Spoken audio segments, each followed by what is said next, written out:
Alright. Everyone seated? Yeah? Yeah, And everyone's got a pencil. A bunch! Like 100! I have two? Two's fine. It sounds like we're ready to get started. Awesome! I haven't been to class in a really long time. Do I still have to raise my hand for stuff? Yes, shut up. Anyway, today's lesson is all about yokai. Woo!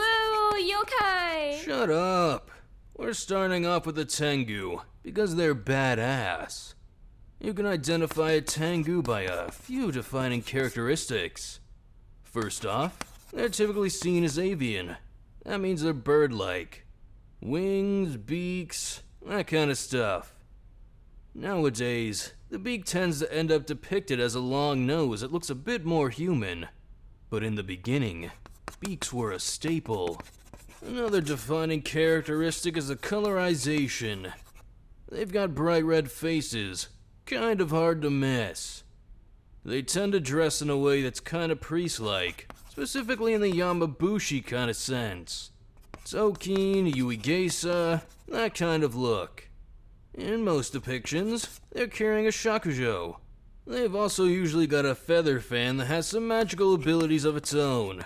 Typically the ability to stir up powerful winds. Oh, magic! That's kinda cool. Generally, it's agreed that the first mention of Tengu in Japan was in 720, when they were depicted in the Nihon Shoki. They were said to be an omen of military uprising. Back then, they were actually seen as more dog-like, or even depicted as comets or shooting stars. Nobody's super sure how they ended up being depicted as birdmen, but that's where they're at now. The idea of them being a harbinger of war has softened a bit too. They're now mostly seen as protectors and spirits of the mountains and forests. That's the most I've ever heard you say. Believe me, I could say a lot more, but we're rapid firing these. I just want to get you guys introduced to the basic concepts. Right. Next, we're gonna talk about Kappa. Kappa are depicted as these kind of reptilian-looking humanoids who live in rivers and streams. They tend to be about the size of a regular human kid, but they're pretty damn strong, so watch yourself. You can pick out a Kappa by their green skin, beaks, and turtle shells. They kinda stick out. The most notable part of their appearance is the little divot on the tops of their heads. Looks like this, that they've gotta keep filled with water at all times. If the water spills out, they can't move. Kappa are pretty smart as far as yokai go. They can speak Japanese and communicate with humans just fine. They're also pretty good with medicine and first aid. Some legends say that humans actually learn certain medical skills from Kappa. But honestly, I kinda think we ought to beat the shit out of them anyway. I don't care if they know medicine. I don't care if they can play shogi. I don't care if they look like kids. They're assholes. I'd rough up a kappa. I'd beat the hell out of a kappa. Good choice. They've been known to drown people, eat people alive, creep on women. Apparently they can be really loyal and helpful if you befriend one, and people leave them offerings all the time. But honestly, not worth the fucking trouble if you ask me. I remember there was a river near my old house that had a warning sign about Kappa. Yeah, they put those up sometimes. You should probably poison that river. Well, don't poison your town's river. Oh, I mean, yeah, probably a bad idea. Still though. Hey, Wada. By the way, thanks for coming to class today. You're the only one that showed up. Well, I mean, it's kind of hard to find stuff to do here, so I'll go to anything if I get invited. Kind of ironic, since you don't even go to school out of the killing game. I just don't really need to, I guess.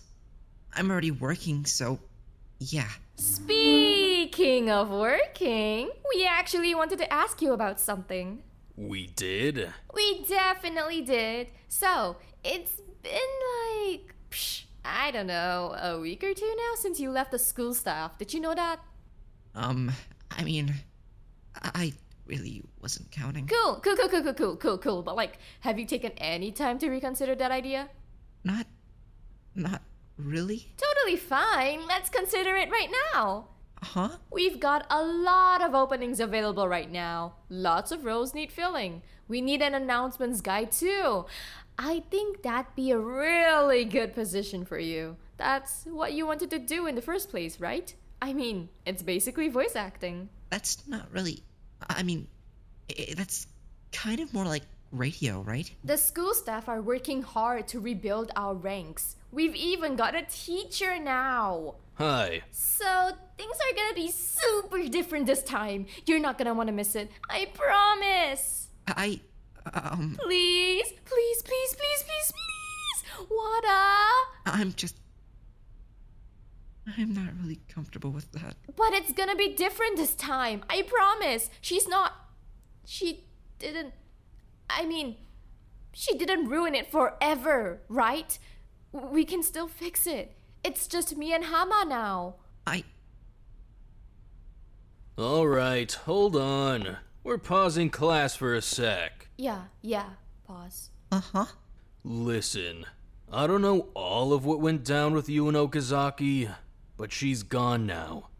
That's not me telling you to join the school staff or whatever, 'cause honestly I don't really give a shit about that. But I am saying that you don't need to be afraid of her anymore. I know. I know, but But you're scared anyway. I'm sorry. I don't know what's wrong with me lately. I've been trying to shake it off, but every time I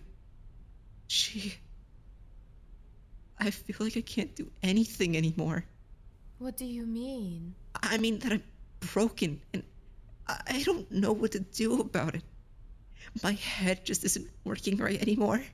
A couple of days ago when we were exploring the new floor, I couldn't even go to the storage closet. I kept trying to make my body move, and I couldn't. Shigeki had to investigate for me. And I can't go anywhere that makes me think of... I haven't been back to the computer lab yet. I haven't even gone to the bathroom without Hama waiting outside. I don't know what's wrong with me. I mean, you're scared. But I shouldn't be scared. She's gone. She's gone, so why am I so... Hey, that's not your fault. But... It's not your fault. Sometimes, bad shit happens, and it messes up your head. You know she's gone, you know you're safe, but your head's still stuck in fight or flight. It happens. It especially happens after the shit you've gone through, kid. But I don't want it to be happening. I know. It sucks. It makes you feel like everything you do is just gonna be controlled by the bad shit that happened to you, right? Makes you feel like you went through one bad thing, and now you're gonna be fucked up for the rest of your life. Yeah. Well, you're not.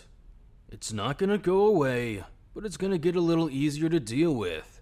Every day, it'll get a little easier to deal with. That's just how trauma works, kid. I'm sorry. It's not trauma. I'm not cheated. It's...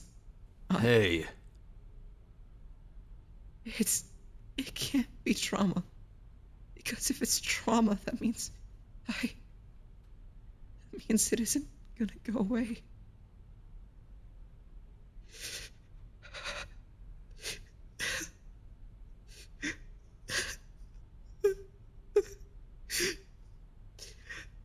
I just want it to go away.